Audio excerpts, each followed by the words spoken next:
You don't get to decide anyone's truth for anyone else. So I'm an out, very proud lesbian woman now and can say that with confidence on any platform in any space and have no qualms or fears about that. My sunshine comes from me finding the confidence in being the person I am. And sometimes you have to decide that two things are true to be comfortable in your skin, to then say, I can walk around with my sunshine in my hand and not worry about it. I heard this recently, just because something bad happens doesn't mean that everything related to it was bad. And to be okay with that and to find avenues of love to include all people in your life in different ways, or to readjust how someone sits in your world, I think.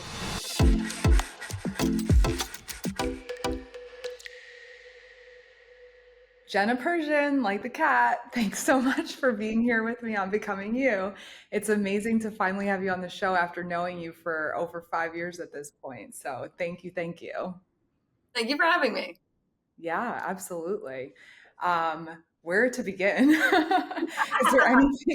Is there anything top of mind that you kind of want to start us off with when you think about becoming or your journey in life? And then we'll just go from there.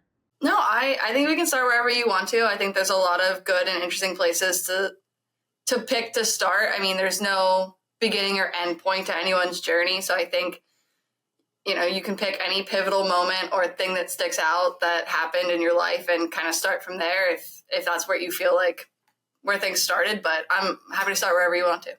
Yeah, no, I love that. And since this is all about you, I suppose you can choose something that you want to start with. But I will share with the audience, just for context, that, as I mentioned, we've been friends for several years at this point, and there's a few things that come to mind when I think about you. And one of them, which is a big reason I wanted you on the show, is something that I really admire about you, is that this concept of two things can be true at once. I think you really embody that in many different ways, and I don't want to out you in any capacity, no pun intended. But it's always been amazing to me as someone who grew up with black and white thinking to see not only that a gray scale exists, but to witness people like yourself who are really living that out. So first off, thank you so much for living in your truth in all areas, business, work, personal. I guess work and business are redundant, but you know what I mean. And I guess take it away if there's something that you want to share, or if you want to speak abstractly. I'm kind of just going to follow your lead here. Yeah, and I love that you said that two things can be true. Sometimes I forget the things that I say, and then I'm like, oh yeah, I do think that. And then it's a nice refresher to remember some of my own mantras, because when you live them for so long, they just become part of how you exist that you forgot that you used to have them to remind yourself of what was okay, to get you to a point where you don't have to remember them. So I think that's kind of a cool growth moment. I think when I met you, I was still repeating to myself, two things can be true. And now I'm like, I mean, yeah, obviously.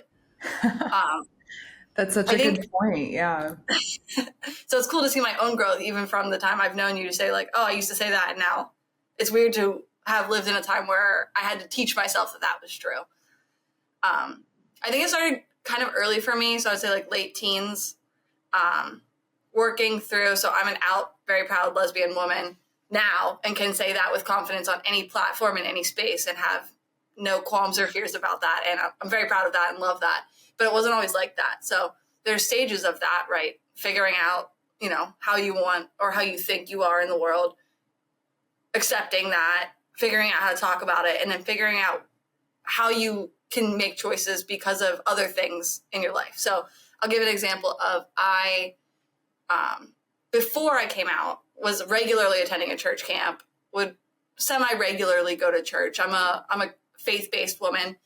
That's not necessarily a family upbringing. That was a choice for me. It was something I wanted to learn more about. I'm very, very learn-based, research-based. So I wanted to learn what it was about. I attended lots of different kinds of churches. I read up a lot. I read all of the different books that there are that are currently available to me in English to figure out how I want to choose to express my faith, and kind of landed in the Christian world, non-denominational. I believe whatever faith you have is good for you. Believe in God, Buddha, trees, witches, pine cones. I don't care.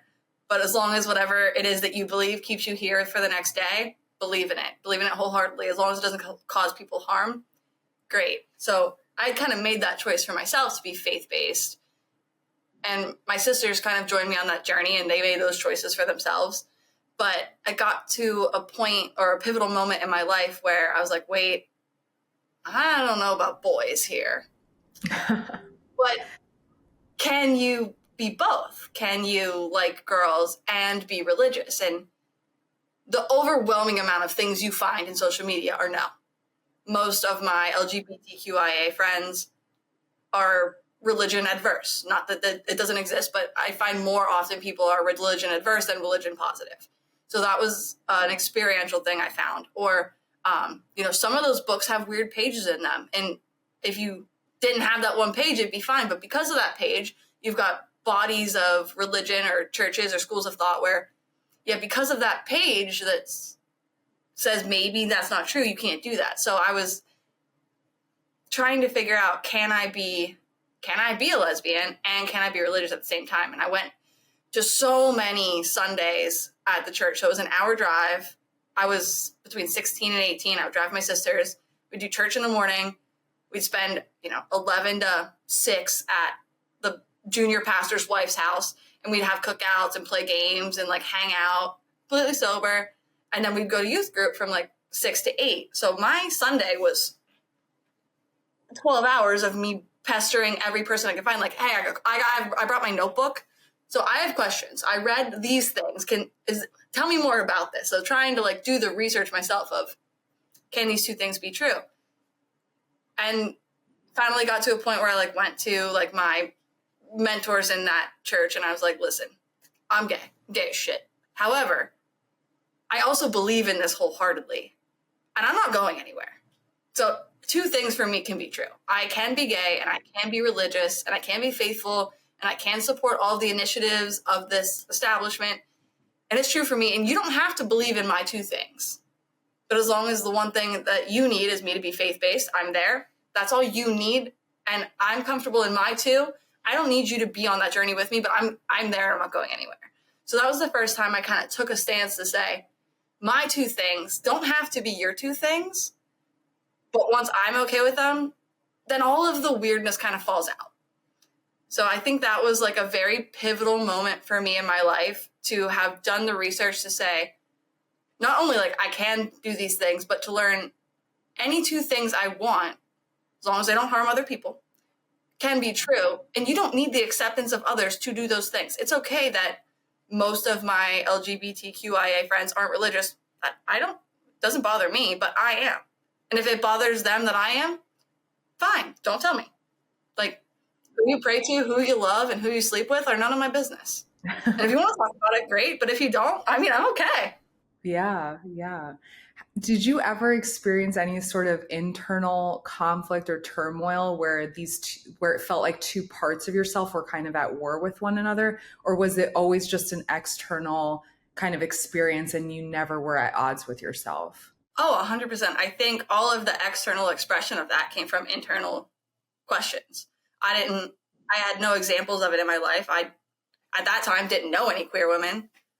And I didn't know any religious women that were also queer. I mean, same bucket of apples, but I didn't have any representation. So when I felt these two things, I'm like, well, how do I justify something that I have no example of? I've never seen it on TV. It's not in my real life. There's schools of thought against these two things I want to be, but I don't have anything to follow. So it's like, for me, I was like, I thought I had to choose between these two things. So after all my research, I decided, and through that process of doing the research and learning, I got more comfortable with myself and decided for myself, I don't have to pick one. I can be two of whatever I want, as long as it doesn't cause harm to other people. Right. I love how like adamant you are. Like, do not hurt other people. Live your life on your own terms, but be kind to everyone along the way. Yes. It's super important. No, and thank you so much for sharing that.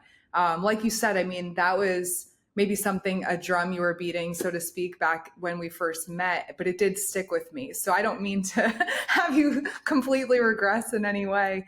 But No. it's something I think even now is kind of unique because a lot of times I just notice, I don't even know if we is the right term because it's not me and anyone else, but it's like me noticing that a lot of people, if something is in conflict or if it doesn't, jive, they have a harder time justifying it or finding that balance.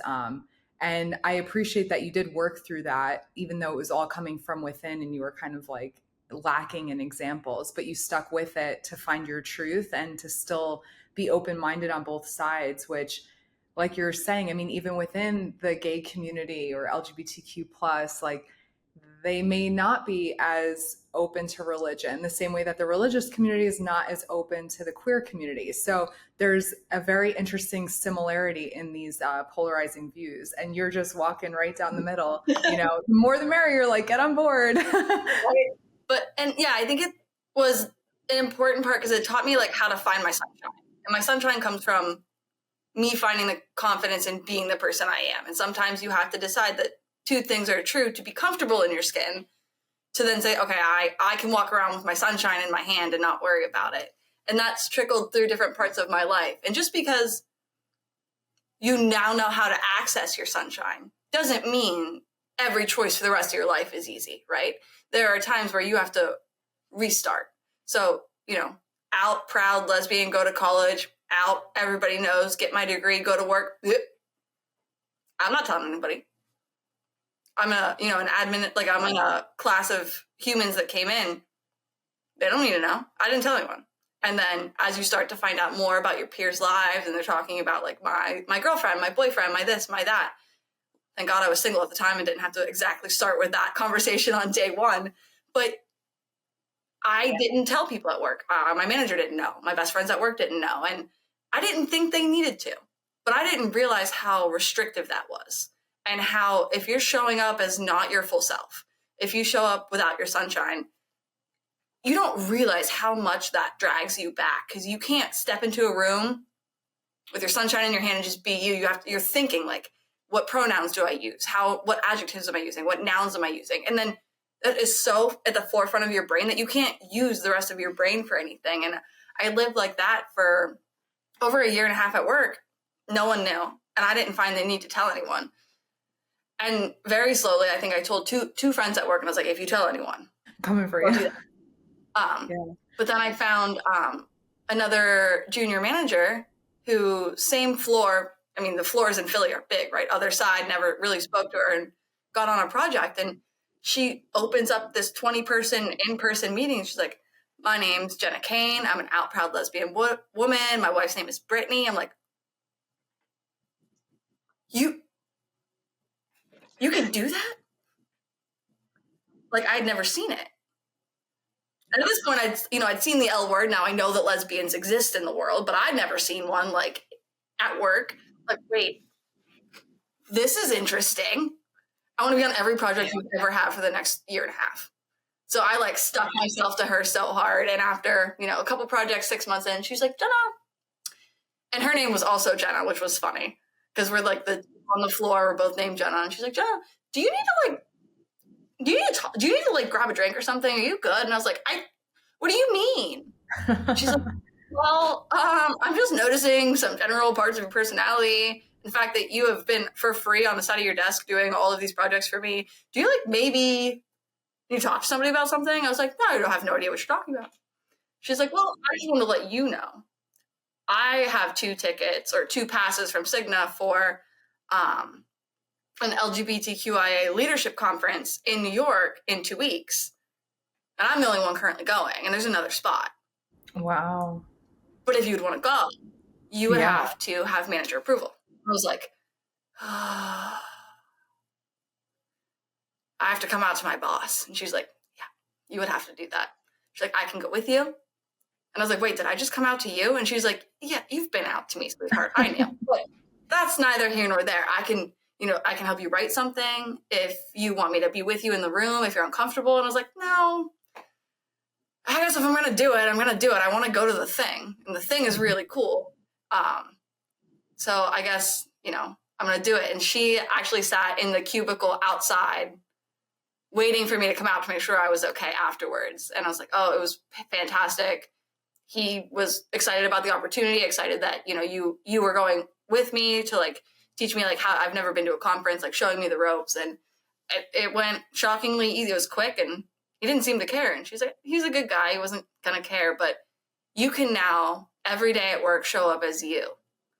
And from that day, like it like unlocked 65% of my work brain, and it changed how I show up to work every day from like that interaction, that moment. Just, I can be gay and at work. I can be a lesbian and out and successful. Like that was another moment where I was like, oh, there, I haven't had my sunshine for a while.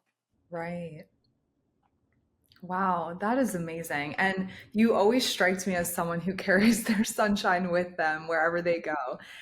So to imagine you without your sunshine, it's hard to wrap my mind around. And I can only imagine how that made you feel too for so long, a year and a half of just hiding in plain sight, trying to minimize something that is such a big part of who you are and part of your life. And thinking that it didn't really have an impact until you had that contrast experience where it was like, oh, this whole weight comes off of your being and you're like, wow, I can really be my full self and my brain's not occupied trying to fake this environment. Like, wow. So to just see all of that and witness it firsthand, I'm sure for yourself was such a relief. And not only that, but pretty liberating too. I don't think, it sounds like you weren't even aware how hidden you were for so long until that moment. Yeah, you don't realize, like I said, just because you find your sunshine or find how you find your sunshine doesn't mean you notice when it's not there, or it doesn't mean you notice when you're actively figuring something out. It's not always conscious. You can look back and identify those moments, but if you'd have asked me about how I decided to be two things of faithful and gay in that period where I was still hiding a part of myself, I'd be like, oh yeah, I got this. But at that same time, I didn't realize like what I was doing to myself. So it's not a one and done learning process. It's iterative as you grow. And every time you get more sunshine, like your sunshine gets bigger, but it doesn't mean you're always conscious of the situations you put yourself in. Right. No, so well said. And when I think about work too, I feel like we as women have to be multiple different types of people too, in many ways. Regardless of our sexuality, it's like, how aggressive are you? How assertive are you? How docile are you? How warm are you? And many times it seems that people outside of us are trying to manipulate how we show up and coerce different versions of ourselves out that make them feel, more comfortable, maybe more seen, more safe, whatever the case is. At the expense of you showing up authentically as yourself. So I'm just curious, in the business world, what have you seen? How have you navigated it? And, if anyone's listening, what can they relate to if you have advice for them?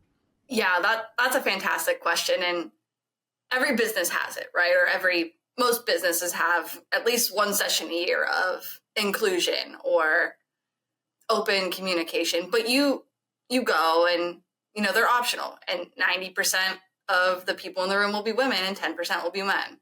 And those 10% are already the men who are inclusive.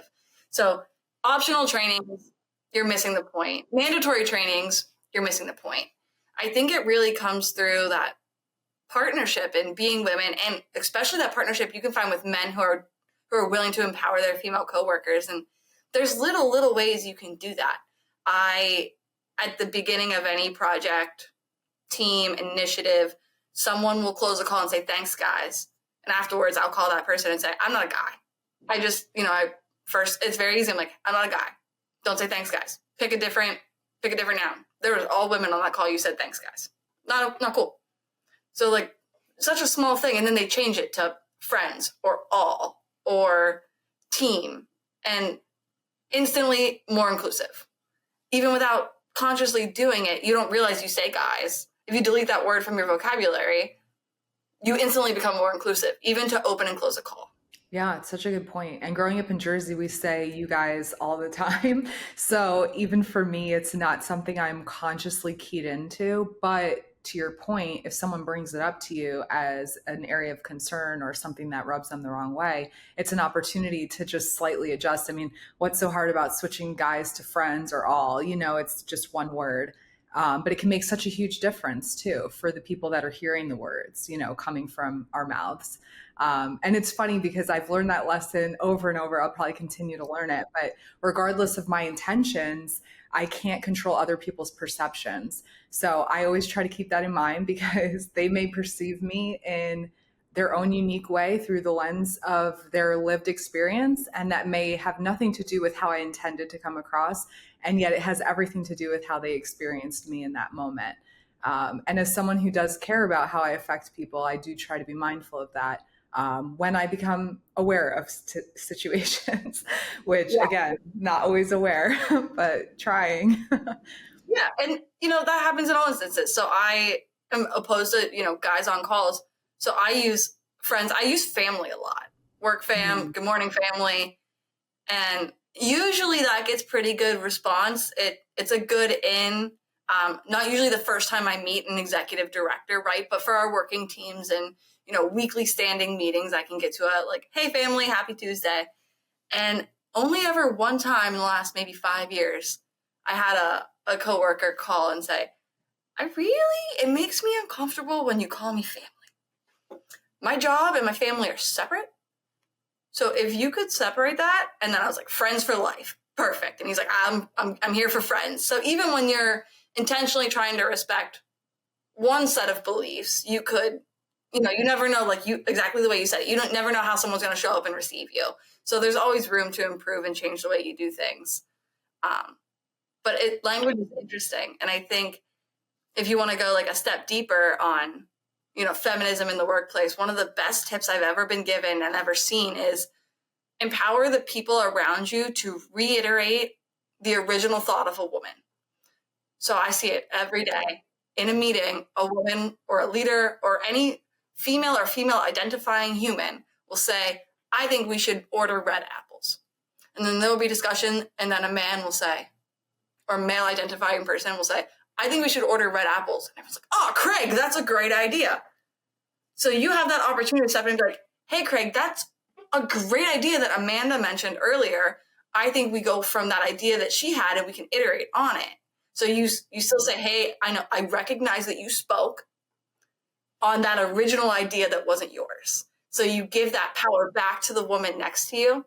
And it is all about seeing, and it doesn't, gender is relevant, right? It's always the original thought of the person.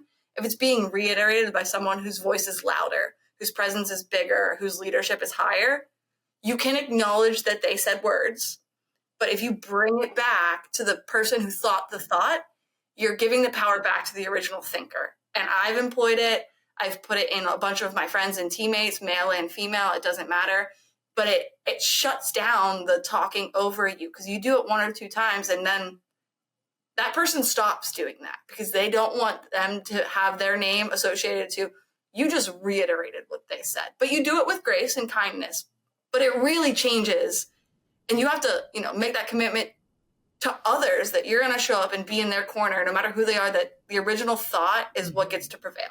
Yeah, that's so validating too. I can imagine being on the receiving end of some acknowledgement like that, and support from your team, people having your back in the workplace. It goes such a long way, because I'm sure we've all been in experiences and situations where we feel that kind of cutthroat or undermining energy around us at work. So when someone's consciously trying to combat that, it goes such a long way in just making your life at work a little more uplifting, excuse me, and just a little bit more, I guess, enjoyable. We spend so much time at work, and the people we work with take up so much of our, 24/7, 365, where it's really tough sometimes if you're not enjoying the space you're in, if you're not validated or affirmed, if your thoughts aren't taken seriously, and if you're not given the space to kind of ideate and brainstorm and be seen as strategic, where someone else is getting credit for the work that you're contributing to. So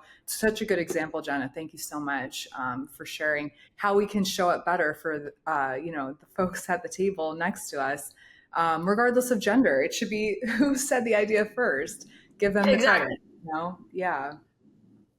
I love that. Yeah, I don't mean to exclude humans when my use case is for women, because I'm a woman, and yeah, 3-4 times a week I'm like, I just said that.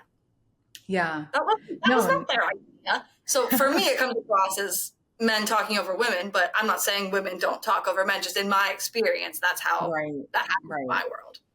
I like what you said too, that it's sometimes just the loudest voice in the room, because depending on the imbalance of power in a room, the genders at that point don't even matter. It's like, who's the loudest, who's steamrolling everyone, who's talking over them, who's not letting anyone interject, who's getting offended if you do try to speak up, who has an answer for everything. There's like a lot of different personalities at play. And then it can be very discouraging at that point. You may not even want to participate, and you kind of just get resigned to the fact that, okay, they just want me to go for this and go for that. So I guess I'm just a gopher,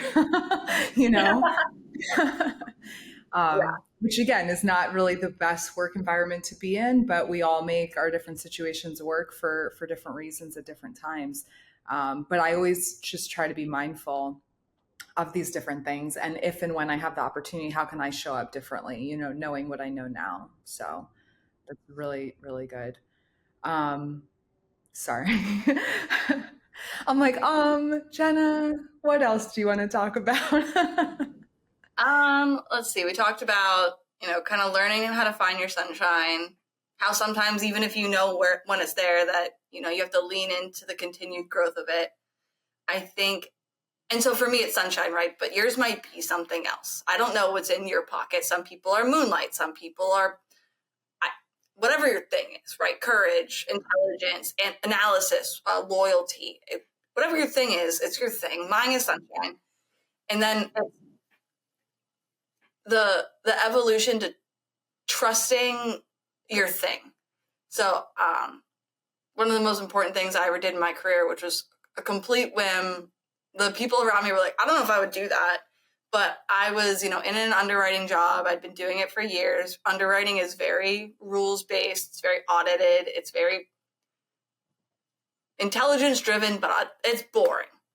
Boring. You do the same thing every day. And after a while, you're bored.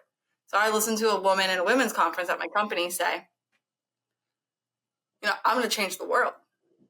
Well, who are you? You're in a part of the company I've never heard of? That's okay. You report to literally no one I've ever heard of? That's okay. You do something I can't even name? That's okay. I'm going to email her. Yeah. Hi, insert leader's name. You said you were going to change the world. I heard this on the women's conference. I also like these 2 other things you said, like build them up a little bit. Mm-hmm. But back to that changing the world thing, I would like to change the world. Do you have like a role for that? I don't know anything about your company, like you're part of the company, but I can learn fast. Sunshine drives me. I attach my resume and cover letter, which I made for this. They're both yellow and have a sunshine on them. Like, I know I'm not the most traditional businesswoman, and I'm not advising you turn your resume yellow because you really have to be yellow for a yellow resume to sit well with people. But I just sent this email. Hey, you want to change the world? So do I. Got a phone call 5 minutes later. And I thought it was one of my sales reps. So I answer my phone. Joe's Pizza. We're out of pepperoni. What's up? Oh my God. Is Jenna Pershin? I'm like, this is Jenna Pershin. Yeah. Oh, this is insert leader name. I was like, oh my God. Hi. How are you? How are you? I hope you're having a great day. She's like, I just got your email about changing the world. And I can make a job for that. I have this right team with this right spot. And let me connect you to the leader. And if it's the right fit, we can get you there on Monday. I was like, I know nothing. I could spell what you do, but I don't know what it is. She's like, people who have the audacity to email someone they've never met at a senior leadership position and say, you said change the world. I want to change the world.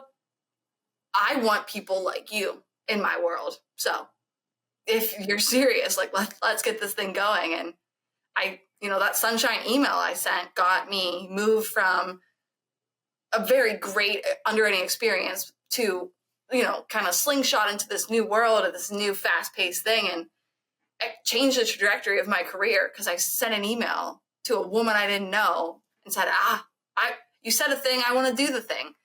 And that's really embracing, I can hang my laurels on my sunshine and hope that it works. And it did. And that was a really great and empowering way for me to be like, wow, this works. Mm-hmm. That is phenomenal. And I didn't even know that story about you, but I loved hearing it. And that's one of my favorite parts about big corporations, ironically. although many people feel lost in them, I love following the org chart, figuring out who works for who, how can I network with them, how can I connect to them. And the amount of leaders in that environment who literally would tell us, don't worry about my title, talk to me like I'm a person, just really further empowered me to do similar things just like you. And I never thought twice about it. Managing egos is a whole nother thing. When you come across prickly pears like that may not be the time to bring forth your double yellow page resume. However, the ones who will appreciate it and they will move mountains for you, just like you described. And those are the people you want to be around anyway. I mean, that's who lights you up. That's who does allow your world to change, and you in turn change their worlds too. I mean, none of us can do any of this on our own. So it really does take a lot of like-minded humans who will also bring their unique gifts and talents to the table so we can together, make something different, make something amazing. And you described it so well. And I'm thrilled that you were able to kind of change the trajectory of your career in such a meaningful way for you while networking. I can't think of a better way that you did that. Yeah, you said it quite well. You have to manage your prickly pears and know when to show up in what light. And it's a interesting balance, and you'll swing out sometimes, right? I've definitely gotten up to the base and missed. You'll say the wrong thing to the wrong person. You'll be too informal with a leader. You'll be too formal with the person that could have helped your career. You'll make mistakes, but the more at-bats you get, the better you get at it, the more comfortable you get in it. And it's not even always up, right? You network down too. And as a young person, I think it's important to say that, because we always think about reaching out to someone with a higher title, someone with more power, someone with more leadership. But you forget that you're also with more power, more leadership, more title than the people under you. I'm 30 years old, but that means there's 22, 23, 24, 25, 26, 27, all under me. So I'm that to them. So you open yourself up to give them the opportunities with you, right? Because that makes you the mid-step. That makes you the person that I went to that helped me come out. She gave me the opportunity before she was a leader. So while you're looking up, always look back. And you're going to need to find the next sunshine that's coming up, because whenever I'm head of the world, I'm going to want my sunshine carriers with me. And if I never look back, I won't know that they're there. So as important it is to network up, it's so important to network just in general. Up, down, around, right, left, sideways, in your industry, out of your comfort zone, in your comfort zone. You can't have enough friends, and bridges of stone are better than bridges of sticks. Build your bridges and let them stay open. Let anyone walk across them that you want. Find ways to make people feel included, and it doesn't matter who they are. And I think that's the most important thing I could say to anyone in the world is, be there and be yourself, and then the world will become what you want it to be. With some limitations, obviously. Of course. I love that visual though of that stone bridge, across troubled waters. I'm improvising now, but but it's just yeah, we just rip off each other. But yeah, just like the idea that you're building a bridge that's also going to be helping other people, at some point. And of course, it's helping yourself because it's your bridge. And just like you said, keeping it open. I think there are certain times in life we decide to burn a bridge or not burn a bridge. But if it's a stone bridge, it can withstand a certain level of heat. And maybe sometimes just taking a step back, giving it some breathing room, whatever the case may be, is the better option than just, rashly kind of destroying everything that it took to build in the first place. I heard this recently: just because something bad happens doesn't mean that everything related to it was bad. So if we look back on these situations that make us want to tear our hair out, or burn the bridge down, what good things can we see that happen along the way that wouldn't have happened if we weren't building that specific bridge? And then can we just, be at peace with the good and release the bad, and hopefully find some gray in between, because it's always better to just see that things aren't, one way. Sometimes our perspective clouds our judgment. So stepping back definitely helps with that. Absolutely. Awesome. When you think about, your journey of becoming, And what you just described is so critical, I think, to what got you to where you are now. Do you have a vision for yourself in the future? Are there things you're doing today to set yourself up for this next iterative version of Jenna Pershin? Yeah, and that's a good question. And I think I try and be very mindful of that. So at the beginning, we said you're always empowered to be two parts of anything, or four, as many things that you are as who you are. And you should feed all of those things, right? I give back at work. I network up. I have mentors and advisors and sponsors. I network down, and I can be mentors and advisors to people. I'm not yet a sponsor because I'm not so cool yet, but like, you can give back at work. I'm faith-based. I am on the board of directors for a non-denominational camp. I've figured out the fundraising and I made it free. So 125 kids every year get to go to a week-long camp that helped me discover myself so they can help discover themselves. And like I said at the beginning, pine cones, God, Buddha, I don't care what you believe in. I just want you to believe that you should be here next year to tell me about it. And so while it's faith-based for me, it's hope-based for everyone else. So I can give back in a way that isn't diminishing or pigeonholing. I don't preach anything specific to anyone. Just believe that you should be here, and that's what I want for you. So give back in that way. It makes me so excited and happy. Like, just find all of the things that make you you, and the little ways in which you can find to give back just create like such a good circle of becoming the person you want to be. You take what got you there, you think about the person you want to be in the future. And in the future, I want to say, I was a role model in this space. I was a role model in this space. I created access to this space where I didn't have it as a kid. I, for the first few years of its inception, sponsored what was it called? It was like the LGBTQIA awareness club at my high school that a younger girl that went to my camp knows about. She said, hey, we don't have this. I know you know that because you went to school here. You had no examples. I want to make this club. Can you help sponsor it? So I did. So now kids coming through that school have some examples and something to look up to and something to think about so they don't feel so alone. So building the networks, giving back to the networks that built you, opening doors that weren't there before, building doors that weren't there before, I think are all different ways for me personally. And becoming me is becoming the me I want to be in 50 years and creating those avenues of love across all the things that make me me. Wow, so beautiful, Jenna. Thank you. Avenues of love. That is just the perfect summary for that visual. So beautiful.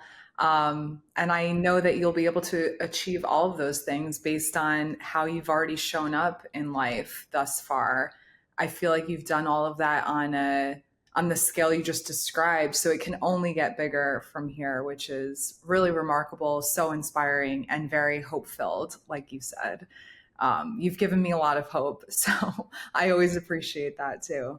Do you have any final thoughts, anything else top of mind before we wrap up? I wouldn't say anything like too profound. I want to say thank you for having me, and you have not been a small part of my life. You've taught me some very important things in my world building and my avenues of love building. I think I did not have enough experience in my life yet to understand how versatile and how dynamic friends and networks can be.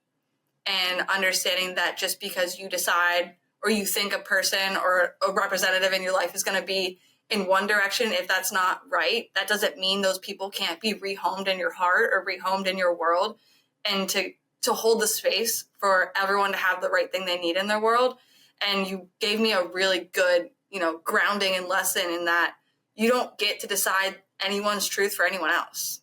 And just because it's your truth doesn't make that someone else's. And to be okay with that and to find avenues of love to include all people in your life in different ways, or to readjust how someone sits in your world, I think was something I didn't quite have a good concept of before meeting you. And now knowing you and seeing what you've done with your network and your LinkedIn and this podcast and watching you grow has been an incredible journey. And I've just been so happy to watch you do it, and how much joy it brings me so much happiness. Thank you, Jenna. I'm getting like welled up in my heart hearing you say all of those things.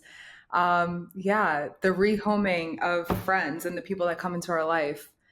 That's something that I don't take lightly either. And I think we do kind of approach different relationships with different expectations. And when they don't go a certain way, we kind of, it stings a little bit. Maybe we're taken aback. Maybe, who knows how we react and respond to it. But being open to the right relationships, the right friendships can lead to something, more fruitful in the future, beneficial, and what have you. Obviously, it doesn't work out every single time to keep people in your life past a certain season. Some people just come in for a reason, as they say, but the lifetime friendships, they stay in your life, for a reason, and it's mutual. It has to have that level of reciprocity for it to make sense and for it to last and withstand all these different trials and tribulations and the happy moments too in life.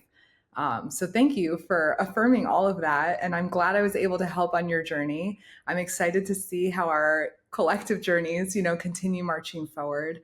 And it was amazing having you on the show. So thank you for sharing your story of becoming you, Jenna. You are my most important listener, and I can't thank you enough for spending your time with me. If this content resonates with you, then hit subscribe. Connect with me on LinkedIn, Instagram, and YouTube by following @ConnectorQueen. Thank you for tuning in, and I'll see you again on the next episode of Becoming You.